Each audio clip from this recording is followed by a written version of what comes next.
جب یزید کے حکم پہ امام حسین علیہ السلام کے سر کو کاٹ کے رسول اللہ کی بیٹیوں کے ساتھ قیدی بنا کے شام تک پہنچایا گیا تو یزید نے اپنے سپاہیوں کو یہ حکم دیا کہ رسول کے نواسے کے سر کو شام کے باہر روکے رکھو، اور شام والوں کو کہا کہ آج کا دن عید کا دن ہے، ہر شخص نئے کپڑے پہنے اپنے اپنے گھروں کی چھتوں پہ چلا جائے۔ جیسے ہی رسول اللہ کا قیدی خاندان آئے تو پتھر مار کے اس کا استقبال کرے۔ تاریخ نے لکھا 3 دن تک رسول اللہ کی بیٹیوں کو شام کے باہر ٹھہرایا گیا اور شام کی گلیوں کو سوارا گیا۔ شام کے ہر مسلمان نے نئے کپڑے پہنے، اور پھر جب رسول اللہ کا خاندان قیدی بن کے شام کی گلیوں سے گزرا تو کہیں سے کوئی پتھر مارتا ہے، کہیں سے کوئی گرم پانی پھینکتا ہے، کہیں سے کوئی تماشا دیکھتا ہے۔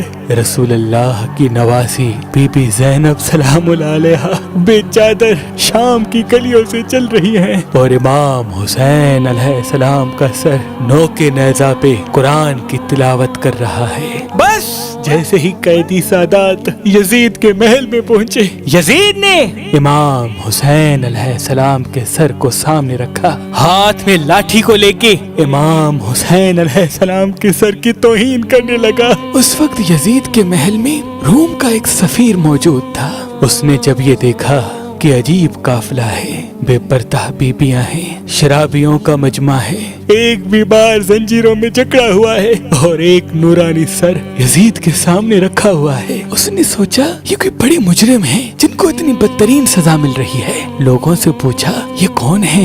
کسی نے کہا یہ فاطمہ اور علی کا خاندان ہے، یہ جو عورتیں دیکھ رہے ہو یہ فاطمہ کی بیٹی ہے، اور جو یہ کٹا ہوا سر دیکھ رہے ہو یہ فاطمہ کے بیٹے کا سر ہے۔ وہ پوچھنے لگا کون فاطمہ؟ یزید کے وزیر نے کہا فاطمہ بنت محمد۔ پھر اس نے پوچھا کون سا محمد؟ وہ کہنے لگا محمد اللہ کا رسول۔ وہ چیخ کے بیٹھ گیا اور حیرت سے کہنے لگا یعنی یہ خاندان تمہارے نبی کی بیٹی کا خاندان ہے؟ افسوس ہے تم پہ، میں ہمارے نبی داؤد کا 40واں پوتا ہوں، لیکن آج بھی میری قوم میرا احترام کرتی ہے، لیکن افسوس ہے تمہارے نبی کو ابھی 50 سال تک نہیں ہوئے اور تم نے ان کے خاندان کا یہ اشر کر دیا۔ جب دربار میں شور ہونے لگا یزید نے پوچھا کون ہے یہ؟